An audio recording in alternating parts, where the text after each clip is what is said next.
سرکار نصیر الدین چراغ دہلوی کے پاس نمائندہ بھیجا اور نمائندہ بھیجنے کے بعد کہا کہ آپ کو بادشاہ کی کوئی نہ کوئی نوکری قبول کرنی پڑے گی۔ سرکار نصیر الدین نے فرمایا میں آپ سے کوئی تعلق نہیں رکھتا، میں آپ کی نوکری کیسے کر سکتا ہوں؟ کہا اگر آپ نوکری نہیں کرو گے تو مشکل اٹھاؤ۔ کہا میں ہر مشکل اٹھاؤں گا۔ سیرت نگار لکھتے ہیں یہ سینے کی جو ہڈی ہوتی ہے ان دونوں ہڈیوں میں سوراخ کر کے خواجہ نصیر الدین چراغ دہلوی کو لٹکا دیا گیا کہ آپ نوکری کریں۔ سرکار نصیر ملت والدین سے مریدین نے کہا حضور یہ ظلم پر آیا ہے، آپ نوکری کے لیے تیار ہو جائیں، یہ جو کہتا ہے آپ کر لیں ورنہ یہ آپ کو نقصان پہنچائے گا۔ آپ نے فرمایا ٹھیک ہے میں تیار ہوں۔ تو بادشاہ نے کہا روزانہ آپ مجھے میرے کپڑے پہنائیں گے اور میرے کپڑے اتاریں گے، یہ آپ کی ذمہ داری۔ تو خواجہ نصیر روزانہ کپڑے پہنانے لگے اور کپڑے اتارنے لگے، لیکن بد دعا نہیں کی کیونکہ اب تک ذات تک معاملہ تھا، ذاتی دشمنی تھی۔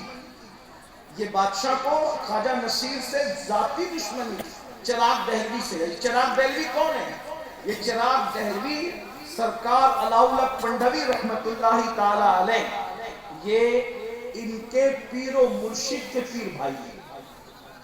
حضرت اخی سراج آئینہ ہند کے پیر بھائی ہیں، ان دونوں کے پیر و مرشد نظام ملت والدین سلطان المشائخ خواجہ نظام الدین اولیاء رضی اللہ تعالیٰ۔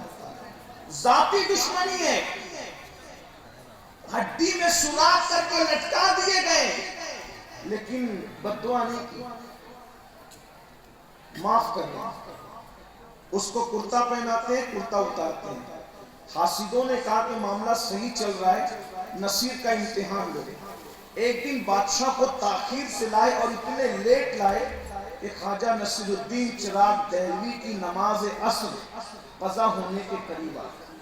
اللہ کے رسول علیہ السلام نے فرمایا مومن کی عصر اس وقت ہوتی ہے جب سورج اپنی حالت پر ہوتا ہے، اور جب سورج میں تغیر آ جائے وہ ڈوبنے کے قریب ہو جائے پھر وہ مومن کی نہیں بلکہ منافق کی نماز ہوتی ہے۔ یعنی جب سورج ڈوبنے کے قریب ہو تو اللہ کے رسول علیہ الصلوۃ والتسلیم نے فرمایا اس وقت نماز پڑھنا یہ نفاق کی علامت ہے۔ یہ نفاق اعتقادی ہم نہیں کہتے اس کو، نفاق عملی کہتے ہیں اس کو۔ لیکن بہرحال اللہ والے اس وقت بھی نماز پڑھنے کو پسند نہیں کرتے تھے بلکہ مسنون وقت میں نماز پڑھنے کو پسند کرتے تھے۔ ابھی حضور مرشد اجازت نے سرکار وارث پاک کا ذکر کیا کہ وارث پاک کسی کے پیچھے نماز نہیں پڑھتے بلکہ وارث پاک الگ نماز پڑھتے تھے۔ تو لوگ یہ مشہور کرتے تھے کہ وارث پاک نماز ہی نہیں پڑھتے، وہ نماز پڑھتے تھے مگر کمرے میں چھپ کے پڑھتے تھے، جیسا کہ حضرت نے اشارہ کیا۔ لوگ کہتے تھے اب جماعت کے ساتھ نہیں پڑھتے، جماعت کے ساتھ نہیں پڑھتے، تو وارث پاک کہتے تھے ارے جماعت سے پڑھانا ہے تو علی حسین اشرفی جیسا امام لا کر کے دو۔ اگر وارث پاک کو پیچھے کھڑا کرنا ہے تو کوئی علی حسین اشرفی جیسا لا کر کے امام دو، اور کسی ایک کے پیچھے کھڑا کر دیا وارث پاک کو تو نماز کے بعد وارث پاک نے کہا سنا سنا امام صاحب آپ نے ہم کا بہت تھکا دیا۔